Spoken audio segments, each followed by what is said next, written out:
Welcome to Fantasy Book Club. My plan for this channel is to post videos discussing and dissecting popular fantasy books and series as I'm reading them. I plan also to announce at the end of each video what chapters or sections the next video will be about, so that anyone who wants to read along is able to do so and they know what to expect next. To kick this series off, I'll be reading Book 1 of Malazan Book of the Fallen, Gardens of the Moon by Steven Erikson. This is a book, or a series really, that's been on my to-be-read list for a while. And it's also a book that apparently, just from what I've read, throws you into the deep end in terms of characters in the world and throws a lot of stuff at you. So I think it's a great book to read in sections and sort of analyze each section as I go so that I can figure out what's going on. And without further ado, let's get going with the prologue. In this prologue, we're introduced to Ganos Paran, a 12-year-old noble merchant son who wants to be a soldier and a hero one day. He's overlooking riots happening in the city of Malaz's poorest quarter, the Mouse, when an elite soldier of the Emperor's own bridge burners begins to talk to him. Ganos asks the bridge burner if it's true that Dasim Ultor, the first sword of the Empire, has died. The bridge burner confirms it, but is surprised that Ganos knows this information. Ganos says that it is said that he betrayed a god. The bridge burner gives some advice that seems to portend potential future events, and he says, "Every decision you make can change the world. The best life is one the gods don't notice." Ganos responds by telling him, "I want to be a soldier, a hero." Another soldier of the bridge burners walks up and gives him information about the reason behind the riots. He says, "They're losing control down there. Hardly the need for a whole cadre of mages just to sniff out a few wax witches."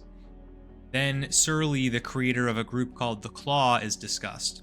It's said that she changed her name to Lasine, a word that means throne master in the Nippon language. And for some reason, Ganos Paran knows the Nippon language as well and knew this translation. Then Lasine shows up and is flanked by two tall hooded bodyguards. It's mentioned that the riots are a result of Lasine's command to get rid of a handful of minor witches doing work that is unsanctioned and defiant of new laws.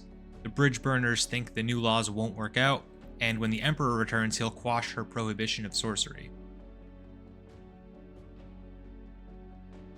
So some of my thoughts so far on this prologue. There's a ton to potentially unpack here, but it seems that we've just mostly got hints about things that are going to be coming up throughout the rest of the book.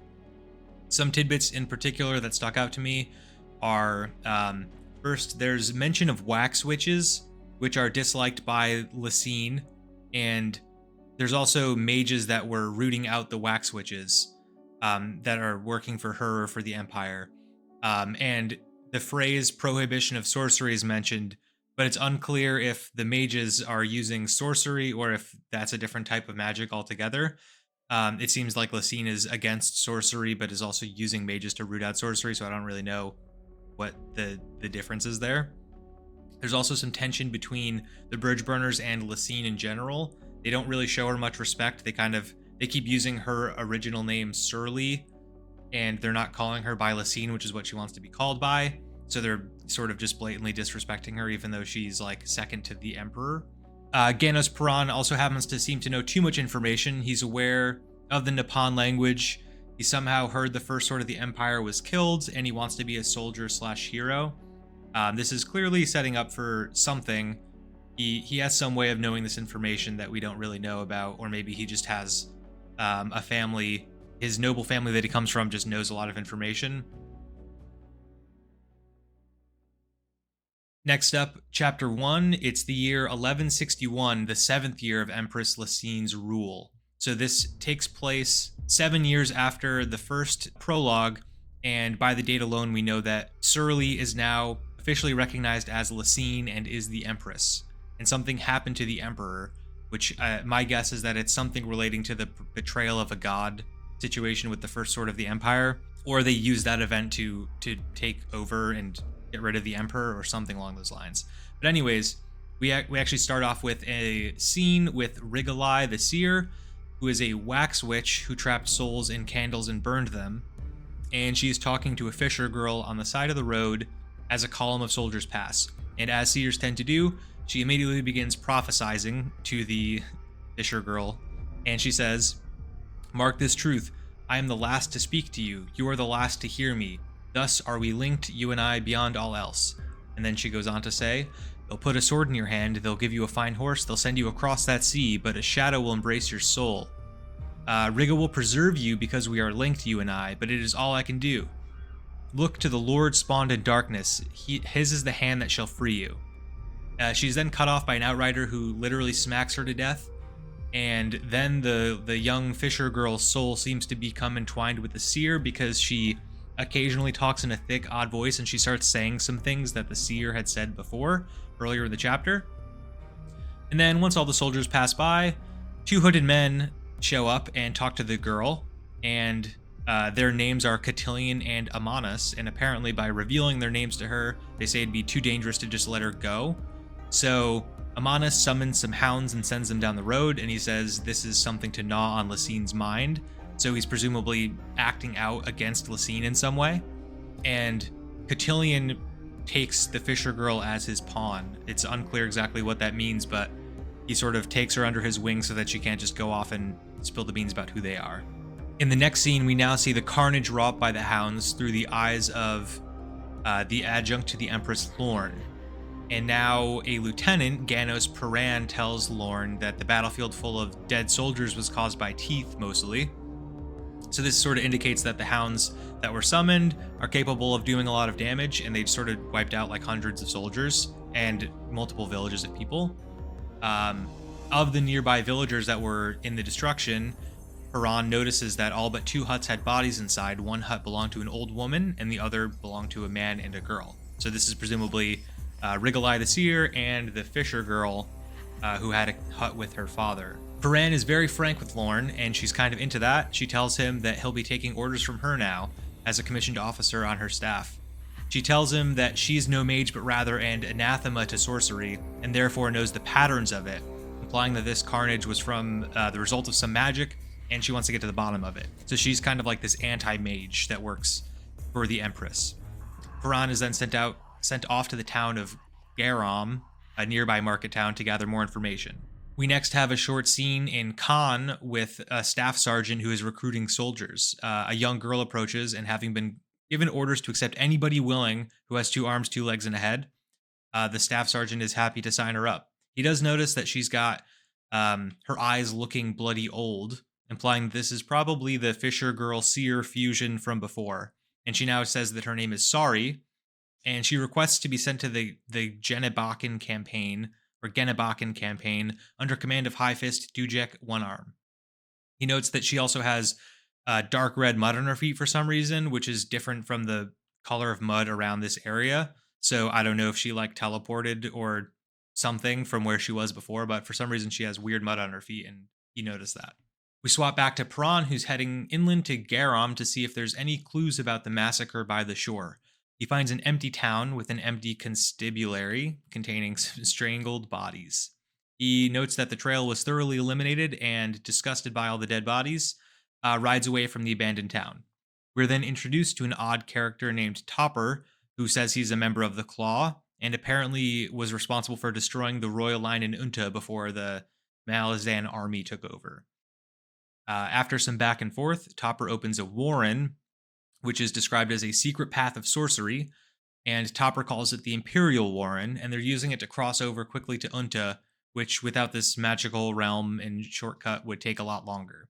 After traversing through this warren, they pop out in the middle of a chamber occupied by Empress Lysine, and she actually recognizes him from a few years prior in the prologue when they were on the battlements together.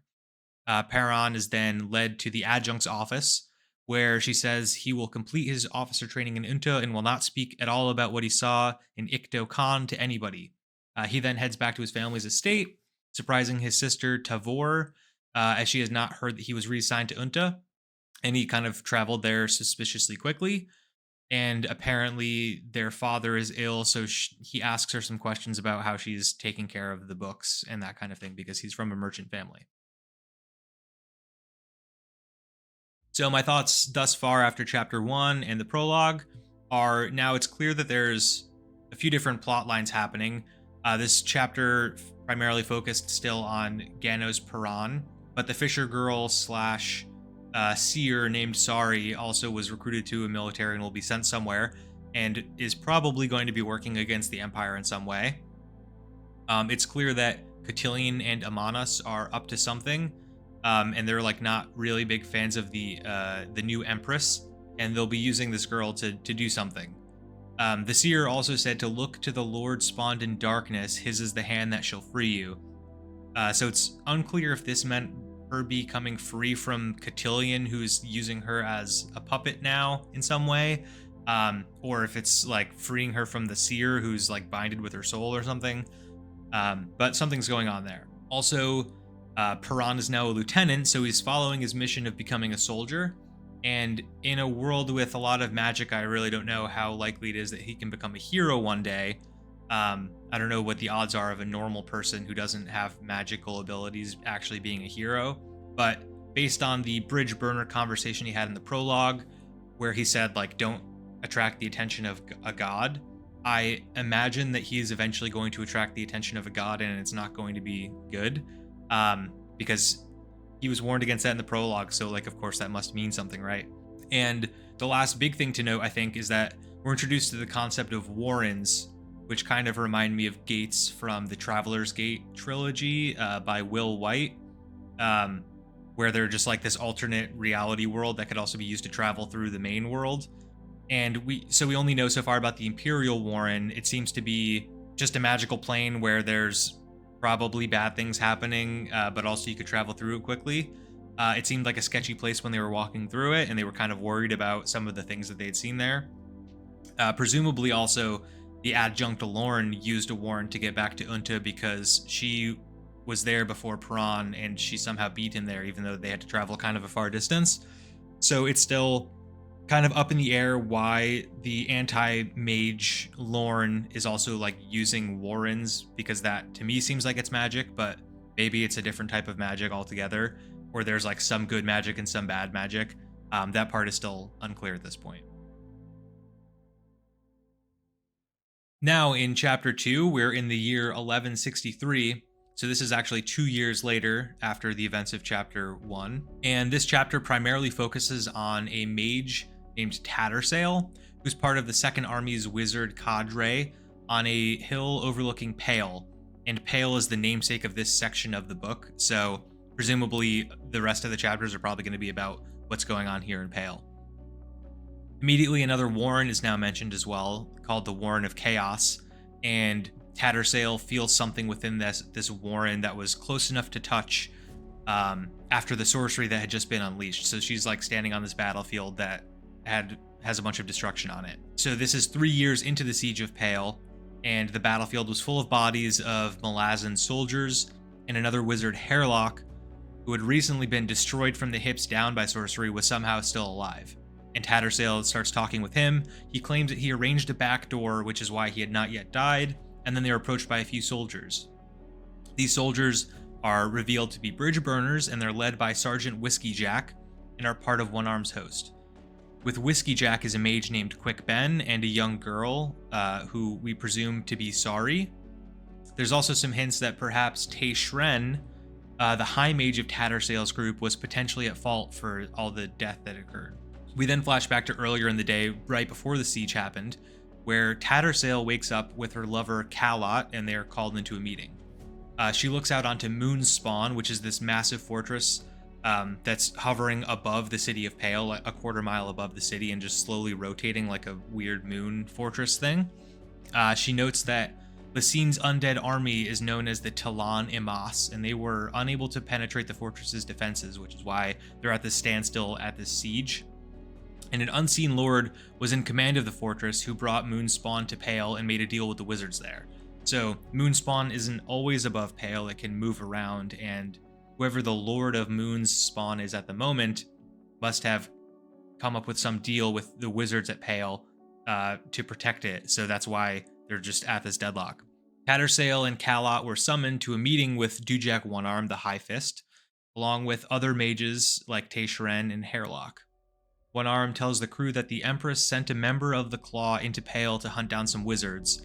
This is maybe the first time the claw's explained. Tattersail mentions they are Imperial assassins who keep their daggers sharpened for everyone, Malazans included. So whoever's in control of the claw will sometimes apparently send them off to kill people that are part of the Empire itself.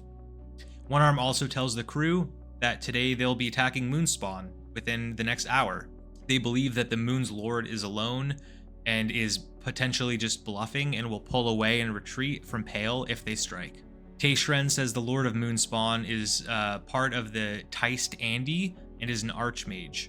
The Teist Andi have been mentioned a couple times before offhand, but it's finally explained by Hairlock that they are Mother Dark's first children, so they're some other race of people that's like non-human. He also mentions a third Warren, and he says that he'd felt tremors through the Warren of Sorcery and suspects that it's Elder magic. Hairlock is skeptical about this plan being proposed to attack Moon's spawn, and he's wondering why they're only sending Taishren and 3 other high mages against a powerful archmage. There's also mention of a person named Kaladin Brood, who was mentioned in an old epic poem called Animandaris. This poem was about Kaladin's companion, and Hairlock suddenly says, Animander Rake, Lord of the Teist Andi, who are the souls of starless night, Rake the Mane of Chaos. That's who the Moon's Lord is, and you're pitting 4 high mages and a single cadre against him. Taishren seems convinced that Animander Rake will not stay and fight, and that he's not really interested in human drama. Everyone else is still quite skeptical and is not happy about the situation. It is, however, said that these are Empress Lacine's direct orders, so everyone prepares for battle anyways. During the battle, the 3 other high mages mentioned before show up, and they are Nightchill, Bellerdan, and Ekarinus. I don't know how to say that last one. Hairlock seems to imply that there's a reason for these 3 specifically, and he mentions that they are all old mages who had been around for the previous War of the 7 Cities. As quickly as the battle starts, it basically ends. Animander Rake, the Mane of Chaos, indeed does not retreat as everyone guessed, and he attacks them with deadly elder magic, which somebody calls the Breath of Chaos. During this short battle, Tattersail sees a wave of magic approaching that sweeps past Hairlock's defenses and cuts him in half. Kalot, her lover, sacrifices himself to save Tattersail from this wave of magic, and he dies. We flash forward again to where we started after the battle with Whiskey Jack and Quick Ben, who walk up and they use this oblong object with some strange magic to cast something on Hairlock. Hairlock then prods Tattersail to think about the direction from whence they were attacked, and he notes that Animander Rake was launching magic indiscriminately, but Hairlock and Tattersail were attacked directly from the plains. Hairlock's soul is then transferred into an object handed to Tattersail, and she is told to keep it hidden from Taishren.